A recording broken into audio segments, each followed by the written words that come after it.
दोस्तों, आपकी खुशी कभी भी इस बात पर निर्भर नहीं करती कि आप कौन हैं और आपके पास क्या क्या है। आपकी खुशी तो इस बात पर निर्भर करती है कि आप क्या सोचते हैं। एक पल के लिए आंखें बंद कीजिए और यह सोचिए कि जो भी कर्म आप कर रहे हैं, क्या आप उस कर्म से खुश हैं? कहीं ऐसा तो नहीं कि जो भी कर्म आप कर रहे हैं वह कर्म आप दुखी होकर कर रहे हैं, या फिर आपकी कोई मजबूरी है जिस कारण आपको वो कर्म करने पड़ रहे हैं। क्या आप अपने जीवन के प्रति पूरी तरह से समर्पित हैं? क्या आपको यह लगता है कि आप वास्तव में एक जीवन जी रहे हैं? कहीं ऐसा तो नहीं कि आप जीवन जीने के नाम पर केवल दुख, चिंता, तनाव, समस्या, परेशानियों को पीते जा रहे हैं।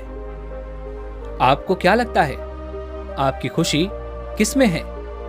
क्या आपको अब तक समझ आया? चलिए इसे एक कहानी के माध्यम से समझते हैं। बहुत समय पहले की बात है। एक जंगल में एक गुरु रहा करते थे और उनके कई शिष्य थे, लेकिन उन शिष्यों में दो ऐसे शिष्य थे जो बात बात पर प्रश्न किया करते थे। एक दिन की बात है, वह गुरु अपने सभी शिष्यों को ध्यान साधना सिखा रहे थे। उन दोनों शिष्यों ने उन गुरु की बात सुनी और उन्होंने ध्यान करना शुरू किया। देखते देखते कई दिन बीत गए, लेकिन उन दोनों का ध्यान गहरा नहीं हो पा रहा था। इसलिए वह एक दिन उन गुरु के पास वापस आए और उनमें से एक शिष्य कहता है, हे गुरुवर, मैं बहुत परेशान हो चुका हूं। काफी दिनों के अथक प्रयासों के बाद भी मेरा ध्यान गहरा नहीं हो रहा। आपने जैसा बताया था मैंने वैसा ही किया, फिर भी मेरा ध्यान गहरा क्यों नहीं हो पा रहा?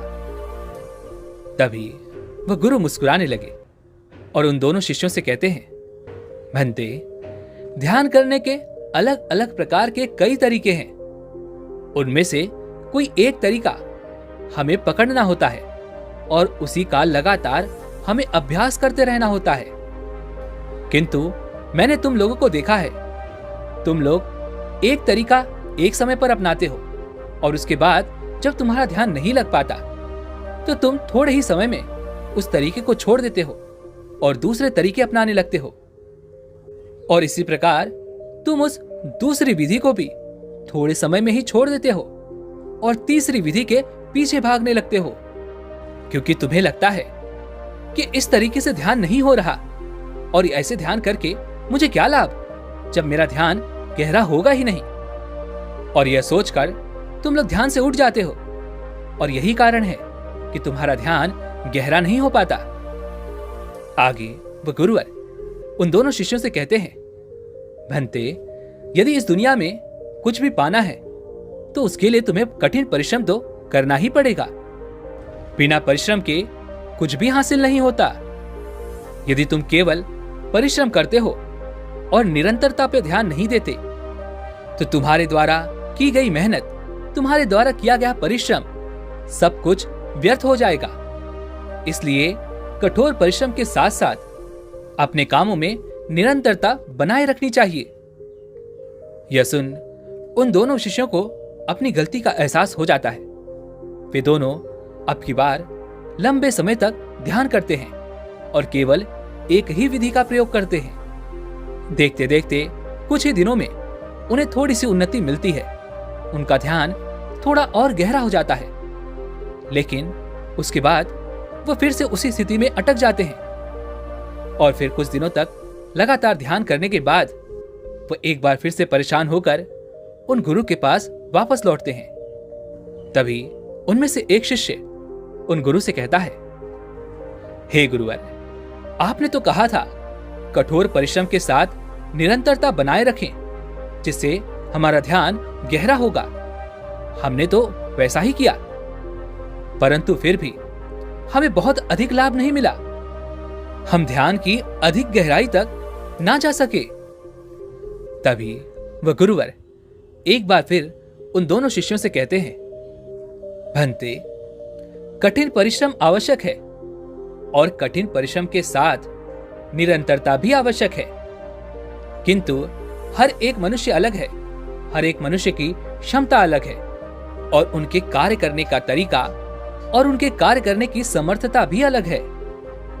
इसलिए हमें किसी दूसरे के कहे अनुसार कर्म नहीं करने चाहिए, बल्कि हमें तो अपनी बुद्धि का इस्तेमाल करना चाहिए। यदि तुम अपनी बुद्धि का इस्तेमाल नहीं करोगे तो तुम चाहे कितना भी कठोर परिश्रम क्यों ना कर लो, चाहे निरंतरता बनाए रखो, तुम सफल भी हो जाओगे, लेकिन सफलता बहुत धीमे धीमे तुम्हारे पास आएगी और यह भी हो सकता है कि तुम सफल भी ना हो पाओ। इसलिए तरीका चाहे कोई भी हो, अपनी बुद्धि का इस्तेमाल अवश्य करो। उन गुरु की यह बात सुनकर वो दोनों शिष्य एक बार फिर से ध्यान करने के लिए तत्पर हो जाते हैं। पहला शिष्य अपने ध्यान की विधि में कोई बदलाव नहीं लाता। वह जैसे पहले ध्यान करता था, आज भी वह वैसे ही ध्यान कर रहा था। ना तो उसने कोई जगह बदली थी और ना ही उसने ध्यान करने का कोई तरीका बदला था। वहीं पर दूसरा शिष्य वह यह सोचने लगा कि जब हम ध्यान करते हैं तो हमें एकांत और शांति मिलती है, तो क्यों ना मैं ऐसी जगह पर ध्यान करूं जहां पर एकांत भी हो, शांति भी हो और साथ ही मेरे मन का वैराग्य भी जाग जाए। वह शिष्य यह अच्छी तरह से जानता था कि वैराग्य जागने से मन का भटकाव कम हो जाता है। इसलिए उसने यह तय किया कि वह आज रात से ही शमशान जाएगा और वहीं पर ध्यान करेगा। रात के समय वो शमशान पहुंचा। वहां पर चिताएं जल रही थी, चारों ओर सन्नाटा था, एकांत था, शांति थी। वहां पर वह शिष्य अपनी सांसों की आवाज भी आसानी से सुन पा रहा था। लेकिन चारों तरफ इस प्रकार का दृश्य देखकर उसके मन में डर भी उत्पन्न हो रहा था। फिर भी उस शिष्य ने जैसे तैसे अपने आप पर काबू पाया और वह ध्यान करने बैठ गया। शुरू शुरू में जो उसके मन में डर था, उस कारण उसका ध्यान नहीं लग पा रहा था। लेकिन जैसे जैसे उसके मन का यह डर बढ़ रहा था, वह वर्तमान की स्थिति में आ रहा था। उसका दिमाग, उसका मन पूरी तरह से वर्तमान में आ चुका था और इसी कारण देखते ही देखते वह ध्यान में उतर गया। वह जितना डरता जाता, वह उतना ही अकेला होता जाता और वह उतना ही ध्यान में गहरा उतरता जाता। आपके साथ भी कभी न कभी तो ऐसा होता ही होगा। जब आप किसी चीज से डरते हैं तो आपको ना तो भूतकाल की यादें सताती हैं, ना ही भविष्य की चिंताएं, बल्कि आप पूरी तरह से वर्तमान के बारे में सोचते हो। आपके आसपास क्या कुछ घट रहा है, आप उस पर ध्यान देते हो। ठीक वैसा ही उस शिष्य के साथ भी हो रहा था। वह वर्तमान में आकर ध्यान में गहरा उतरता जा रहा था और अब से वह हर रोज ऐसा ही करने लगा। वह पूरा दिन आराम करता और रात को शमशान में जाकर 2 घंटे के लिए ध्यान करता और वहीं पर वह पहला शिष्य दिन भर ध्यान करने की कोशिश में लगा रहता। तभी एक दिन वह पहला शिष्य दूसरे शिष्य से कहता है, भाई, तुम कैसे ध्यान करते हो? पूरा दिन तो मैं तुम्हें आराम करता ही देखता हूं, फिर आखिर तुम्हारा ध्यान इतना गहरा कैसे होता जा रहा है? तभी वह दूसरा शिष्य पहले शिष्य को कहता है, भाई, मैं हर रोज 2 घंटे के लिए रात्रि को शमशान जाता हूं और वहीं पर ध्यान करता हूं और इन्हीं 2 घंटे में मैं ध्यान की गहराइयों में उतर जाता हूं। तभी वह पहला शिष्य भी यह तय करता है कि वह अब से उस दूसरे शिष्य के साथ रात्रि को शमशान जाएगा और वहीं पर ध्यान करने की कोशिश करेगा।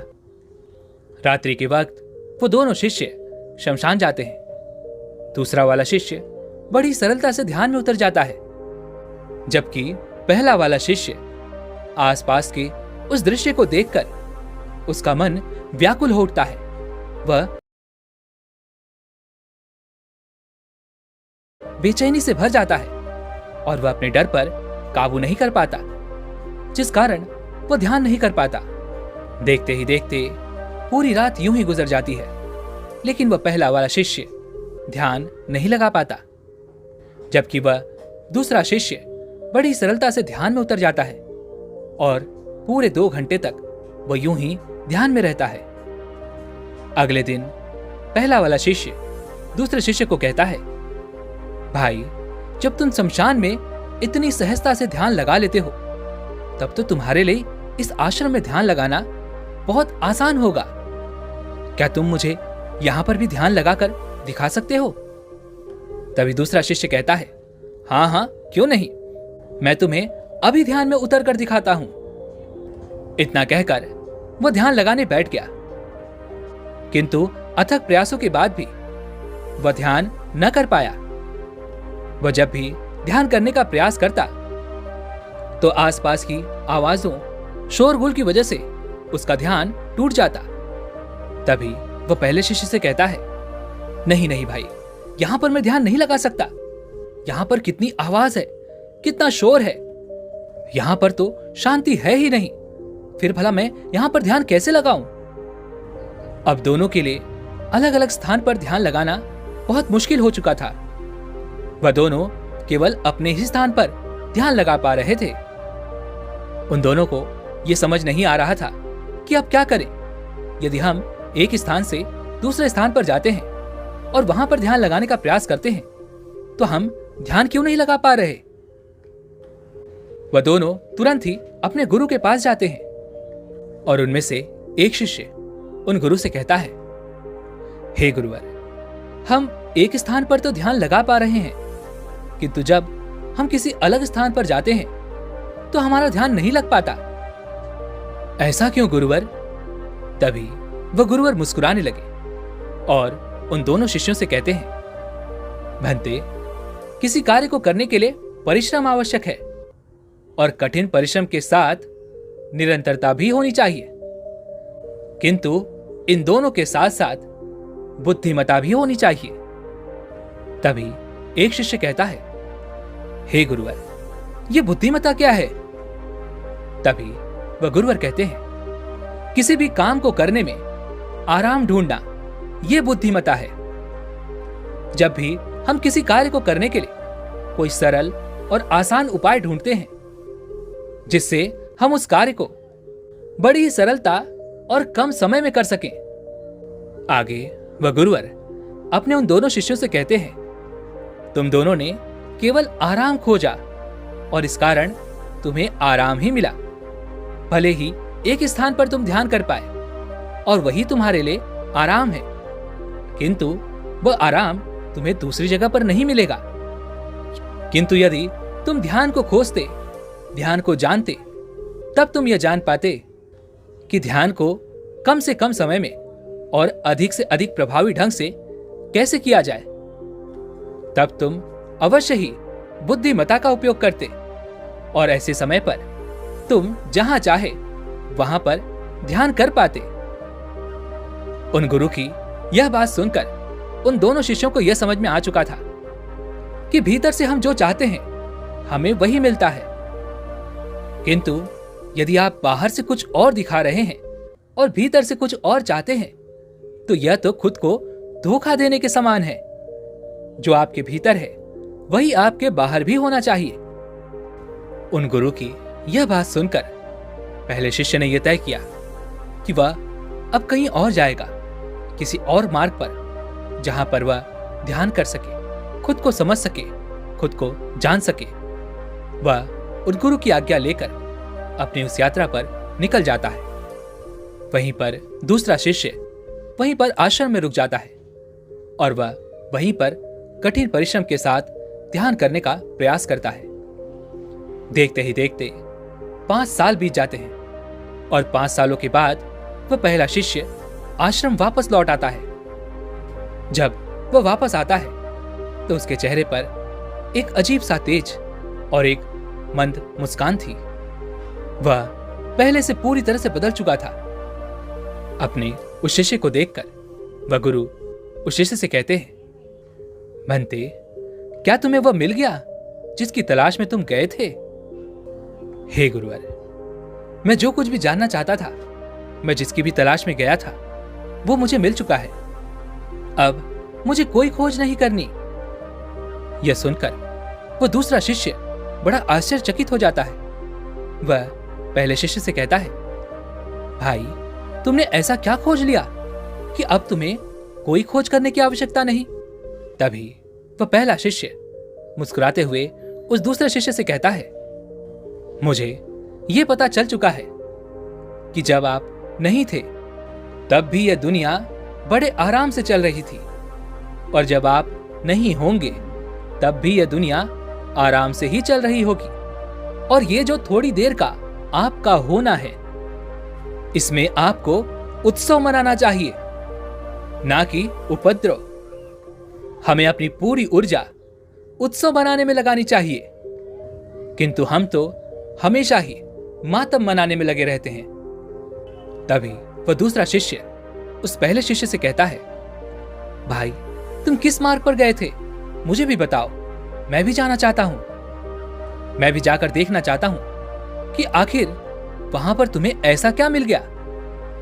यह सुनकर पहले शिष्य ने दूसरे शिष्य को सारा रास्ता बता दिया। दूसरा शिष्य भी गुरु की आज्ञा लेकर उस यात्रा पर निकल पड़ा। दूसरे शिष्य के लिए यह यात्रा बहुत कठिन थी। वह ऐसे मार्ग से होकर गुजर रहा था जिस मार्ग पर आदमखोर कबीला रहता था।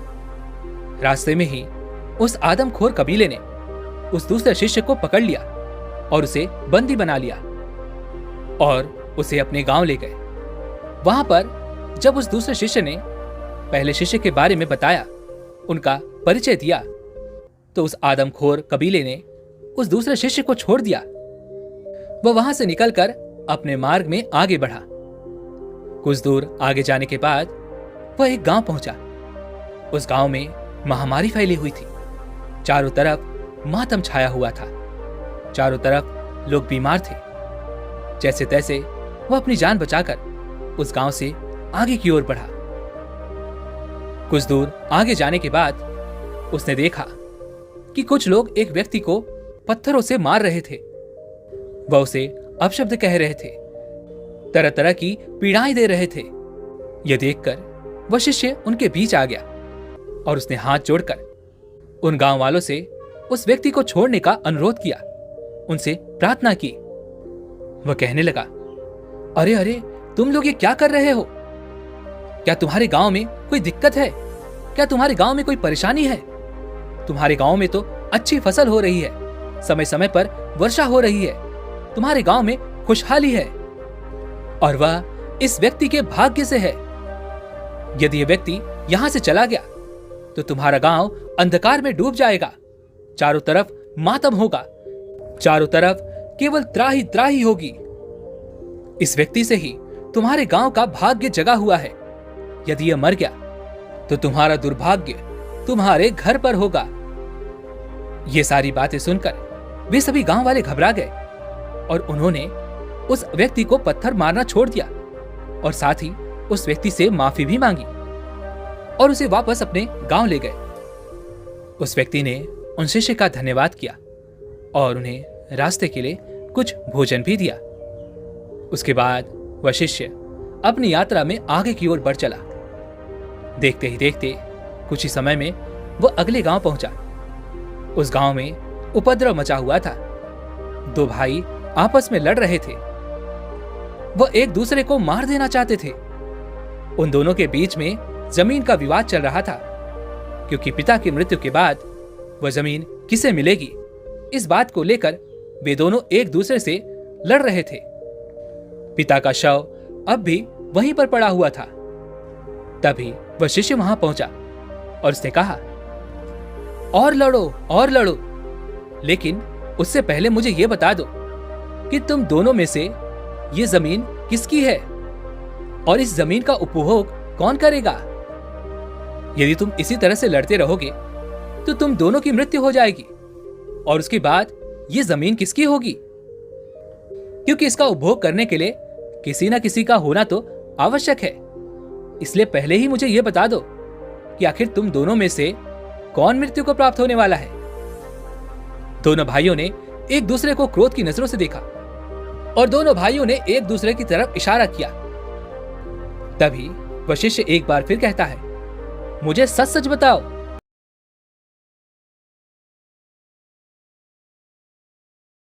आखिर तुम दोनों में से कौन मृत्यु को प्राप्त होने वाला है। इस पर वे दोनों भाई एक दूसरे को मारने का दावा करने लगे। तभी वह शिष्य उन दोनों से कहता है, मैं बताता हूं कि आखिर तुम दोनों में से कौन मरेगा। तुम दोनों ही मृत्यु को प्राप्त हो जाओगे और उसके बाद तुम्हारा परिवार भी आगे बढ़ेगा और इसी झगड़े को आगे बढ़ाएगा। वे लोग भी आपस में लड़ते झगड़ते रहेंगे और इस जमीन का उपभोग कोई न कर सकेगा। तुम्हारी पीढ़ियां एक दूसरे को यूं ही मारते रहेंगी और ये जमीन ना तो तुम्हारी आज है, ना कल थी और ना ही कभी हो पाएगी। क्या तुमने अपने मृत पिता से पूछा कि वह जमीन अपने साथ ले जा रहे हैं या नहीं। यह सुनकर वे दोनों भाई शांत हो गए और उन्हें अपनी गलती का एहसास हो गया और जमीन का यह विवाद यूं ही बातचीत से सुलझ गया। वह मार्ग में आगे बढ़ा और अब तक उसने अब बहुत कुछ देख लिया था। जोखिम, दुख, कष्ट और यहां तक कि सुख भी देख लिया था। उसने देखा कि मनुष्य किस तरह से बिना किसी बात के आपस में लड़ रहा है। सब एक दौड़ में शामिल हैं, लेकिन यह कोई नहीं जानता कि यह दौड़ कहां तक है। सभी के पास आंखें तो हैं, लेकिन देखने की दृष्टि नहीं, अर्थात सभी अंधे होकर इस दौड़ में लगे हुए हैं। ना ही किसी को चैन है, ना ही किसी को शांति, ना ही कोई सुख से रहना चाहता है और ना ही कोई दुखी होकर रहना चाहता है। वह शिष्य अपनी यात्रा में लगातार आगे बढ़ता रहा और देखते ही देखते वह एक ऐसे स्थान पर पहुंचा जहां दोनों तरफ रेगिस्तान ही था। उसका भोजन समाप्त हो चुका था। उसे जोरों की प्यास लग रही थी, किंतु उसके पास पानी भी नहीं था। वह जैसे तैसे आगे बढ़ रहा था, लेकिन उस कड़कती धूप में उसकी प्यास बढ़ती जा रही थी। उसे भूख लग रही थी और उसे किसी भी हालत में इस रेगिस्तान को पार करना था, जिस कारण वह लगातार एक एक कदम आगे बढ़ता जा रहा था। जैसे तैसे उसने कुछ और कदम आगे बढ़ाए, किंतु भूख और प्यास के कारण अब उसका हाल बेहाल हो चुका था। वह कुछ ही दूर आगे जाकर गिर पड़ा। गर्म तपती हुई रेत उसका शरीर जला रही थी।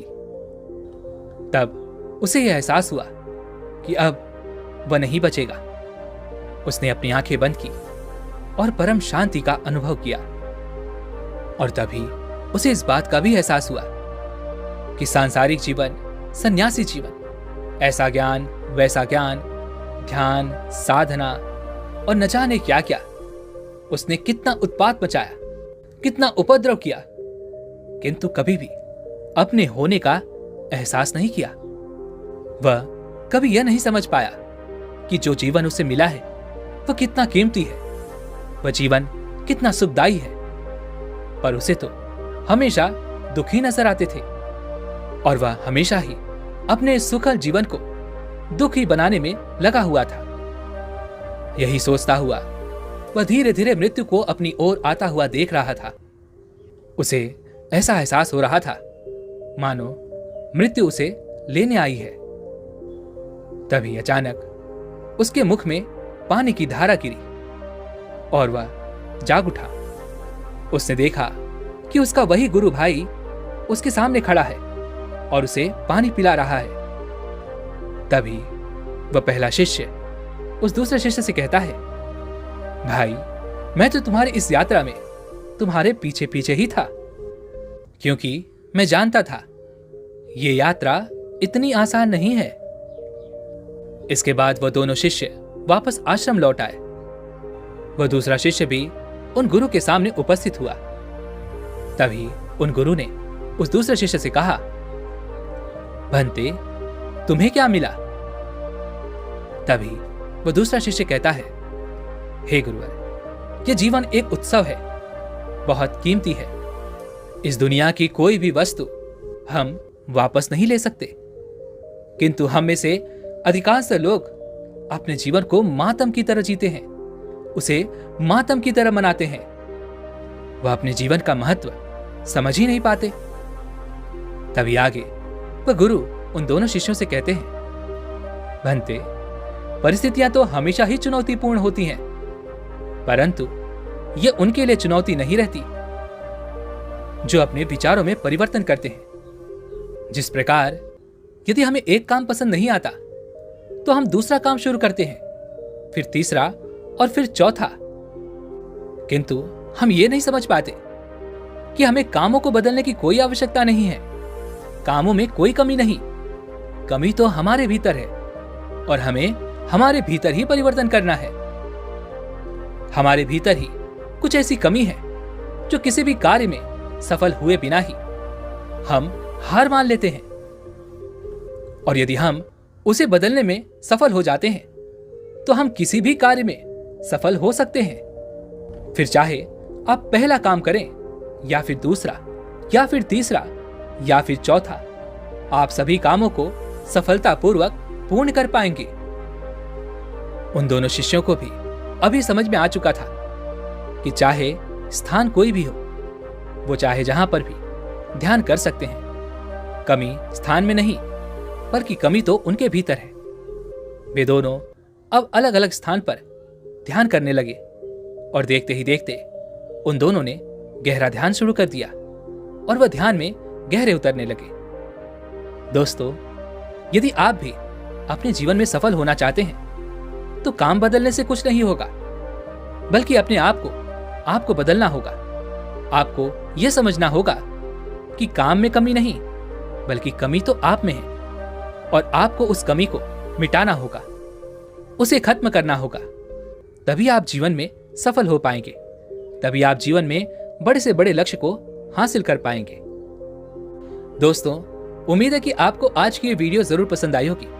वैसे आज आपने क्या सीखा वो मुझे आप कमेंट में जरूर बताइएगा, और साथ ही साथ हमारी थोड़ी सी मदद करने के लिए इस वीडियो को लाइक और शेयर जरूर कीजिएगा, ताकि यह वीडियो और लोगों तक पहुंच सके।